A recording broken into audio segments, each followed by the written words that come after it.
Maneva na sema PENDREAM TV. PENDREAM TV de osia dem yopo. Something. Good morning and good morning to our viewers. It's painful listening to the attempt by my good brother Haruna to rationalize the irrational, or unrationable.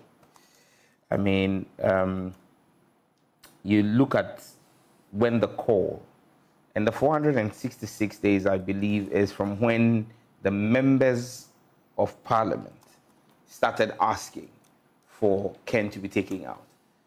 The call for Ken to be taken out preceded even the members of parliament on the MPP side. So it's been longer than 466 days. The president clearly doesn't listen to Ghanaians, clearly doesn't understand what the pulse of the nation is, has lost a connection with the country. Because if we were to take the information put out by Franklin Cudjoe, for its value, it then supposes that the president has not done what Ghanaians wanted. Ghanaians wanted Ken Ofori-Atta out of government. He's actually been promoted and given more or less a supervisory role over the finance ministry. Because in his role to do negotiations and become basically the president's ambassador on financial matters, the finance minister works under him. Because the overarching desire of the president when it comes to the finances of our country will be run by that ambassador. So Ken has actually been promoted when we asked for him to be taken out of government. So clearly this shows you a president who is completely out of sync with the country. Again, it just shows you the dysfunction of this government and why December 7, 2024 must mark an end to this horrid chapter in our democratic journey by sending both Nana Addo Dankwa Akufo-Addo and Dr. Bawumia home, just so that we can bring an end to the horror show that we've been subjected to for the past 7 years and 2 months. Why do I say so?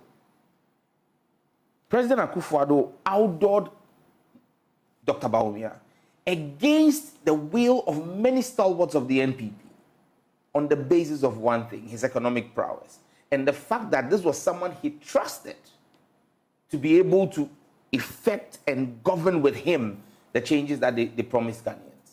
In fact, there are people in the NPP and many democratic watchers who ascribe the 2016 victory of the NPP to Dr. Bawumia.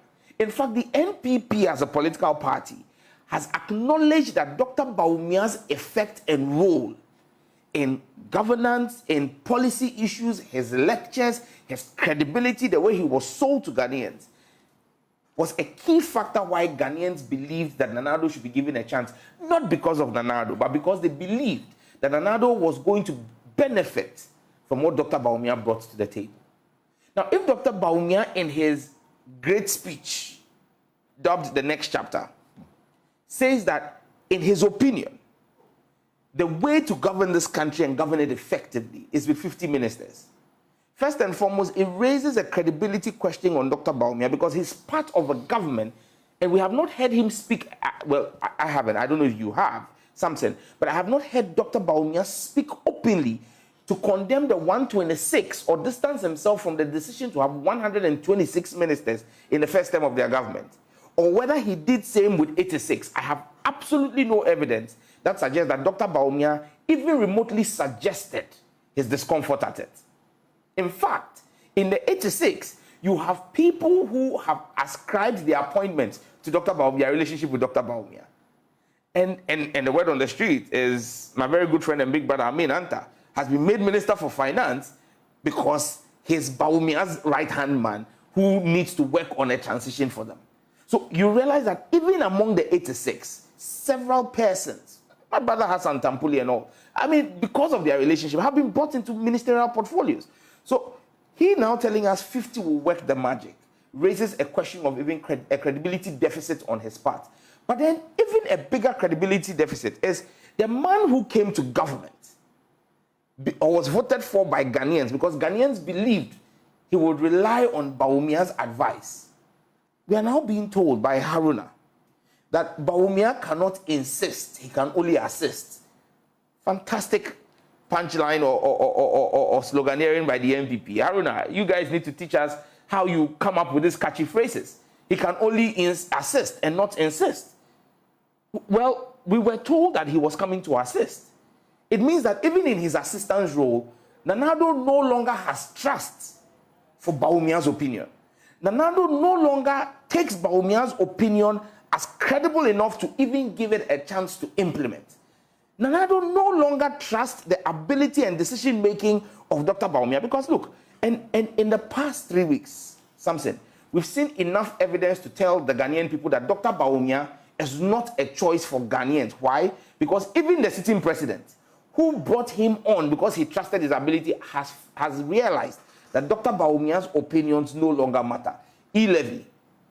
Dr. Bawumia, if we are being told, was opposed to it. The president went ahead with it. If we are to take what Dr. Bawumia said at his lecture, bet tax, the president ignored Dr. Bawumia. Emissions tax, the president ignored him. 15% on electricity, the president ignored him. And now we are even seeing that the president has ignored Dr. Bawumia's opinion on the size of government. But, if the president... You said a while ago, yes, that some people have earned those positions because they are Dr. Bawumia's men. Yes. So how come a person who is not listened to is able to have people in ministerial positions? That's why I raised the issue of credibility deficit, that what Dr. Bawumia says to us must not be taken at face value. We must take it that he is saying things to win power, but doesn't mean it. Because what it points to is that the 86 the president has the input of Dr. Bawumia. Which means that when Dr. Bawumia tells you, if he really wanted the president to go with his 50, he could have nominated the people who are in government on his ticket and said, Mr. President, I'm withdrawing my nominees, so that at least the number will drop.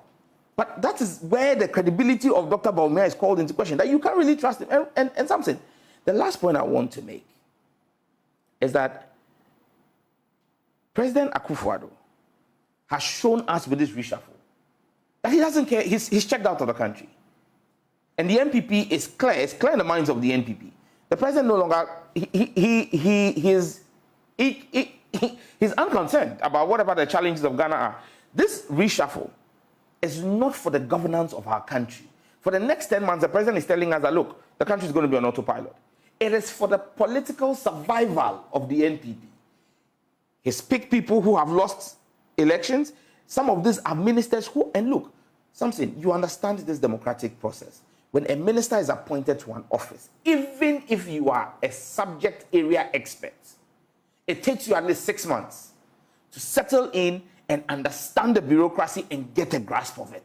At least, no matter how good you are, it takes you 6 months to get a grasp of it. Now, some of these ministers have done this.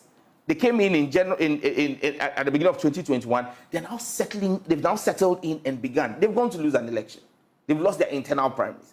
The president does a wholesale sweep of everybody who's lost the primaries, meaning those people have no political consequence to the NPP as a party. They can't bring any parliamentary seats to the table. And then what does he do? He brings in new people, many of whom are not subject area specialists, with the exception of maybe Dr. Okoboy, who is a doctor going into the health ministry. Show me all the other appointees. Maybe Amin Anta, who again is a finance person and has been at the ministry, as a minister of state. The rest of them, none of them is a subject area expert. So first and foremost, you have people who are now going to, even if you use the 6 months, they have not been appointed they've not been approved yet. Parliament is now going to approve them. Even if we approve them before we rise at the end of March, take 6 months from that takes you to September. What are they going to do in that ministry, knowing that very well the campaign cycle is starting in August? So basically, the president is telling Ghanaians, as for your governance, I don't care about it. What I care about is getting people who are parliamentary candidates in my party into government, and this is why corruption begins to be an issue. Because the whole idea is to bring them into office, to give them an opportunity to be able to use the largesse of executive office to go and execute a partisan parliamentary ambition. The president's whole thinking is about the election. He's checked out when it comes to the governance of this country. And they kept Ken at office in office long enough to victimize the parliamentarians who went after him. And I can give you a list of them. Anyaso Utum, Honorable Dr. Dixon, kicked out. Eves, Naughty. And these are people who called for Ken out and people who supported Alan when Alan was running in the race against Bawumia. He was not a man who led the campaign for Ken out has won. He's back. Do you know what he went through? Has he told you his struggles? But he's won. That's the point. He was the only one who managed to survive. But the lead spokesperson was a casualty. Eugene Subin. Eugene was kicked out. Everyone who led, with the exception of is it Asante Achem, I forgot his name. Andy Apiakubi. With the exception of Andy Apiakubi, show me one of the lead spokespersons for Ken out and those who supported Alan who survived.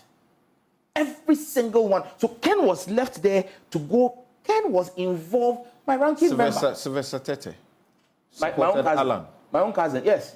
And as soon as Alan withdrew, he went on all fours begging Bawumia and became a Bawumia person. He joined, switched campaign to the Bawumia campaign. And even with that one, go and ask him, my cousin, go and ask him how he suffered. Dr. Theo Champ. I'm not PENDREAM TV. Now, so far, so good. Say, open online portal, Ghana. Nipa share, Nipa follow, Nipa comment here. To my best of knowledge, without any biases, I PENDREAM TV.